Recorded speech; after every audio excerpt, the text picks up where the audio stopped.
My parents had a maths tutor for me because they wanted to be amazing at maths. I was pretty good at numbers, and I'd have this tutor and he'd tell me that, he goes, the reason that you're struggling with the next question is because you're always worried about what your parents think. And that really stayed in my head. I was just like, wow, so as long as I'm trapped by what my parents think, I can actually never find the answers to the real questions of life. Most of us just throw ourselves into the deep end and then try swim and figure it out. The problem is we all went to normal schools that try to put stuff in us rather than take stuff out of us. You know, you were told at school that you weren't very good and you weren't good at English, and now you have a New York Times bestseller, right? Yeah. And it's like no one noticed that potential inside you. No one noticed that, oh, Lewis was really creative. And you're not the only person. There's so many people who feel like that. So the modern schooling system didn't extrapolate your self-actualization, your element, and just try to put maths, English, science inside. So the point is that you're trying to get to such a strong foundation that when you interact in the world, you're going with a sense of strength, fuel, energy to make a difference. Rather than going into the world and then going, oh my God, where am I, trying to figure it out. People were so far removed from their own understanding of themselves that they were either lost living a life they didn't want to, lost living up to someone else's expectations, or lost becoming someone to impress someone else. How many of you have a crazy dream or a crazy goal? I want you to write out in the comment section, what is your crazy dream? The dream that keeps you up at night is the real dream you should be chasing. But to chase that dream, to find that dream, to make that dream a reality, you need a strategy, right? A dream without a plan is just a wish. Tony Robbins said that, right? A dream without a plan is just a wish. You can't be what you can't see. If I never saw a monk, I would never have wanted to be a monk. If I never meet a billionaire, I wouldn't want to be one. Because I wouldn't know what that feels like. I don't know what it looks like. I don't know what it takes. What am I good at? What do I love? What does the world need? And how do I get paid for it? To me, those four help you unlock your passion. I often say to people, your passion is for you, your purpose is for others. Your passion makes you happy, but when you use your passion to make a difference in someone else's life, that's a service, that's a purpose. My goal has never been financially or materially oriented. I see that stuff as the byproduct of doing what you love. I genuinely believe that. It's always been that way around for me. My focus is to create entertainment that truly has educational value, but without us always knowing it. I think we all learn best when we don't know that we're learning. If we're all pushed into a classroom and told we have a class, we're all not listening. Start at a place where you have self-awareness, self-actualization, you have figured out what works for you, what your strengths are. So I think it starts even at a physical level. Anyone who's a physical fitness or a health coach will know that different bodies need different food, different sleep, different fluids. We don't all need the same thing.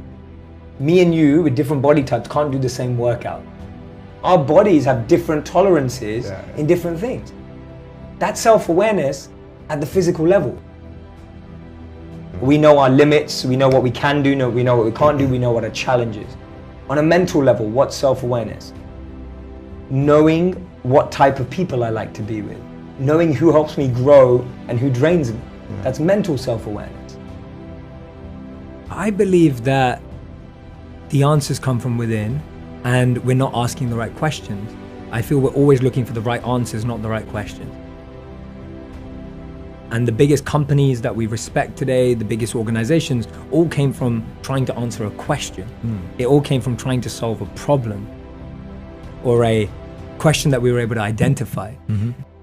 So my work comes from a very simple study that I read that said the most successful people in the world choose education over entertainment, and the most unsuccessful people in the world choose entertainment over education. I know people who graduated at 21 and didn't get a job till they were 27. I know people who graduated late at 25 and they found work immediately. I know people who never went to university but found what they love at 18. I know people who found a job straight out of college, making decent money, but hate what they do. I know people who took gap years and found their purpose. I know people who were so sure about what they were going to do at 16 and changed their mind at 26. I know people who have children but are single. And I know people who are married but have had to wait 8 to 10 years to have children. I know people in relationships who love someone else. I know people who love each other but aren't together. So my point is, everything in life happens according to our time, our clock. You may look at some of your friends and think that they're ahead of you, or maybe some of them you feel are behind. But everything happens at their own pace. They have their own time and clock, and so do you. Be patient. At age 25, Mark Cuban was a bartender in Dallas. It took till 32 for J.K. Rowling to be published for Harry Potter after being rejected by 12 publishers. Ortega launched Zara when he was 39. Jack Ma started Alibaba when he was 35. Morgan Freeman got his big break at 52. Steve Carell only got his break after 40 years old. Virgin was started by Richard Branson at 34. Getting your degree after 25 is still an achievement. Not being married at 30 but still happy is beautiful. Starting a family after 35 is still possible. And buying a house after 40 is still great. Don't let anyone rush you with their timelines. Because as Einstein said, not everything that counts can be counted, and not everything that's counted truly counts. And this is the most important thing. I want you to be able to create meaningful, purposeful, fulfilling lives for yourselves, and learn how to use that to make an impact and a difference in the lives of others.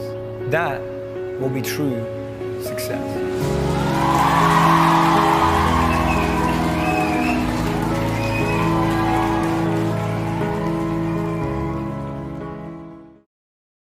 Priority is on the root of things, not the leaf or the symptoms.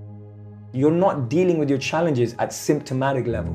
You're dealing with it at root level, right? People say, oh, if you're stressed out, just take a stress pill. If you're stressed out, just go to get a massage. If you're stressed out, just relax, watch Netflix and chill. But all that's doing is pacifying you, escape for that hour, 2 hours, maybe a week. But going to the root of it and learning how to change your breath means you can manage any situation in life. Always go to the root. It will take longer, but it will last longer. Always go to the root. Cut down the root of that weed in your heart. Cut down the root of that weed in your mind. Don't just let it grow and kind of water a little bit and snip, cut it a bit.